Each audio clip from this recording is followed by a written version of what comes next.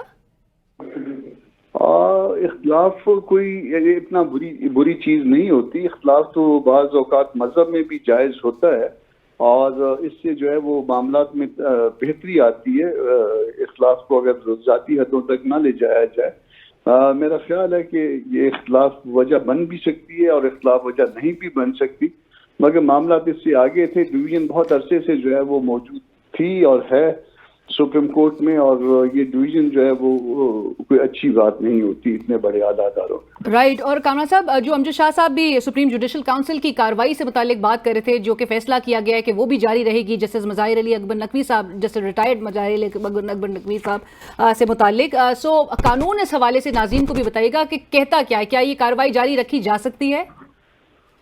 دیکھیے، رولز میں شاید اس کی پرمیشن نہیں ہے، مگر دستور میں کوئی اس کی ممانعت بھی نہیں ہے۔ اس پہ اسٹل جو ہے نا، اس سے پہلے جو ہے پریسیڈنٹ جو ہے وہ یہ ہے کہ جس نے کبھی استعفیٰ دیا ہے وہ وہیں پہ معاملہ ڈراپ ہو گئے ہیں۔ اب یہ دیکھیے کہ اس وقت جو ہے نا اب انہوں نے چونکہ پروسیڈ کرنے کا ارادہ کیا ہے، اور یہ پروسیڈ کرنا جو ہے وہ الٹیمیٹلی شاید کہیں پہ چیلنج بھی ہوگا، تو پھر اس کو دیکھتے ہیں کہ اس پہ کیا جو ہے وہ جورسپروڈنس ڈیولپ ہوتا ہے۔ رائٹ، امجد شاہ صاحب، اب ایسے میں آپ جانتے ہیں کہ عدالت عظمیٰ میں اہم آئینی معاملات کے حوالے سے کارروائی بھی چل رہی ہے، آپ کو لگتا ہے کہ ان استعفوں سے سپریم کورٹ کی ورکنگ متاثر ہو سکتی ہے؟ نہیں، مطلب ورکنگ تو چلے، کیونکہ پہلے ہی کم ہے ججز، اور 2 اور چلے جائیں گے تو اس سے ورکنگ پہ فرق تو پڑے گا۔ اور لیکن میں ایک چیز میں ذرا ایڈ کرنا چاہوں گا کامران مرتضیٰ صاحب کی بات کے ساتھ آگے، کہ سپریم جوڈیشل کونسل کی اس سے پہلے جو پریسیڈنٹس ہیں وہ اس طرح سے تھی کہ ایک ریفرنس آیا اور جج صاحب نے استعفیٰ دے دیا اور وہ ڈراپ ہو گیا۔ یہاں پر یہ جو ان کے خلاف شو کاز ایشو ہو گیا تھا، اور یہ فرسٹ ٹائم تھا کہ شو کاز ایشو ہونے کے بعد انہوں نے ریزائن کیا ہے۔ تو شو کاز ایشو ہونے کے بعد ان کا ریزائن جو ہے، اس کے باوجود کارروائی جاری رکھنے کا جو فیصلہ کیا گیا، اس سے پہلے کبھی بھی ایسا نہیں ہوا کہ شو کاز کے بعد کبھی کسی کے خلاف کارروائی ڈراپ کی گئی ہو۔ وہ کی گئی ہیں، لیکن ان میں شو کاز جو تھا وہ ایشو نہیں ہوا تھا۔ سو شو کاز ایشو ہو چکا تھا اور اس کے بعد استعفیٰ سامنے آیا ہے، تو لہٰذا یہ کارروائی جاری ہے جی، اس وجہ سے یہ کارروائی جاری کی جا رہی ہے۔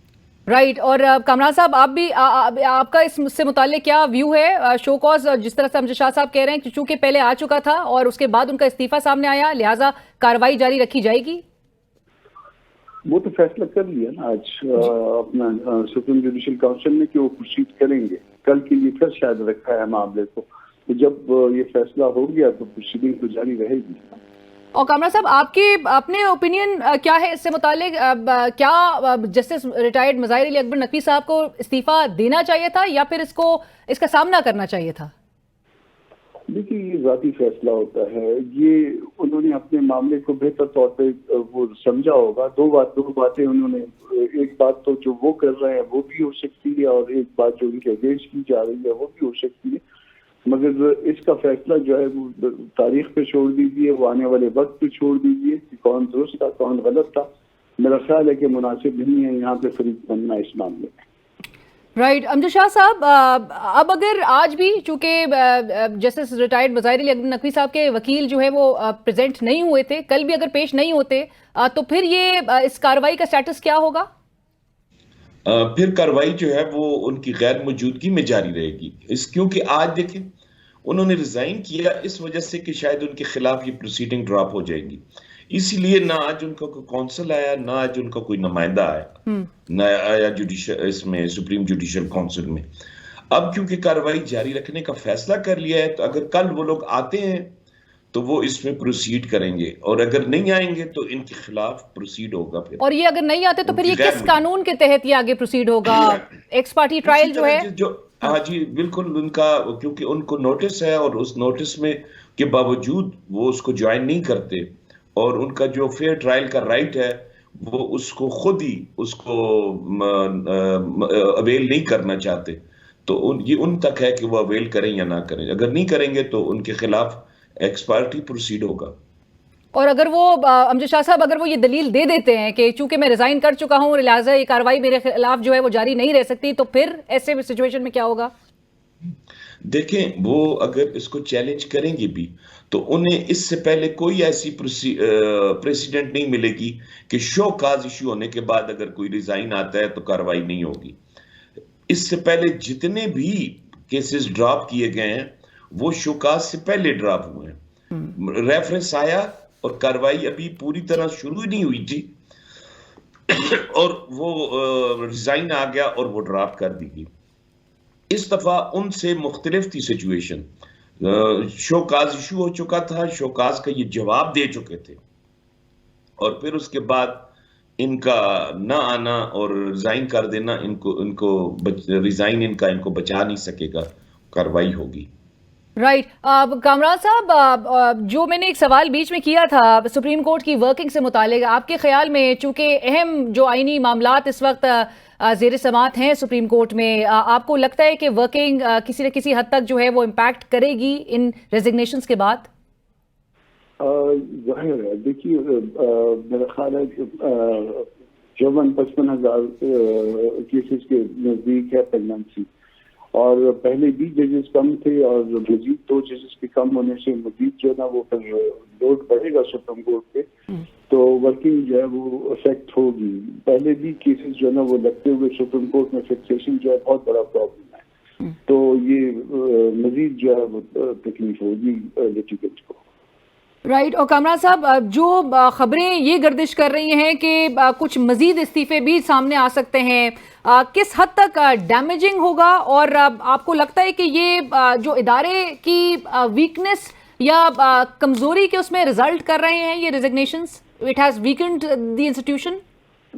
دیکھیے پاکستان کے تمام تر ادارے جو ہے نا وہ ہر روز کمزور ہوتے جا رہے ہیں، اور اس میں جو ہے وہ ہماری عدلیہ بھی ہے. پہلے بھی ہم جو ہے 140-42 میں جو ہے 129ویں نمبر پہ شاید کہیں پہ جو ہے نیچے سے جو ہے بالکل آخری نمبروں میں اسٹینڈ کرتے ہیں. اور صرف یہ عدلیہ کا حال نہیں ہے، باقی ہر ادارے کا یہی حال ہے. تو یہ مزید جو ہے نا وہ ملک کے اداروں میں یہ تنزل آئے گا. اور چیف جسٹس صاحب کا یہ کہنا کہ ہو سکتا ہے استعفے کے لیے جج پر دباؤ ڈالا گیا ہو، آپ کے نزدیک یہ کتنا اہم ہے؟ جسٹس کو اس طرح سے پریشر میں آ کے تو میرا خیال ہے نہیں لینا چاہیے. یہ پھر اگین جو ہے نا فیکچوئل بات آ جاتی ہے. فیکچوئل بات کو صرف وہی شخص رسپونڈ کر سکتا ہے جس کو علم ہو اس معاملے کا، یا جو اس کا کوئی کسی اینڈ پہ جو ہے وہ فریق ہو. تو اس کے بارے میں فیکچوئل سائڈ پہ جو ہے میں کچھ نہیں کہہ پاؤں گا.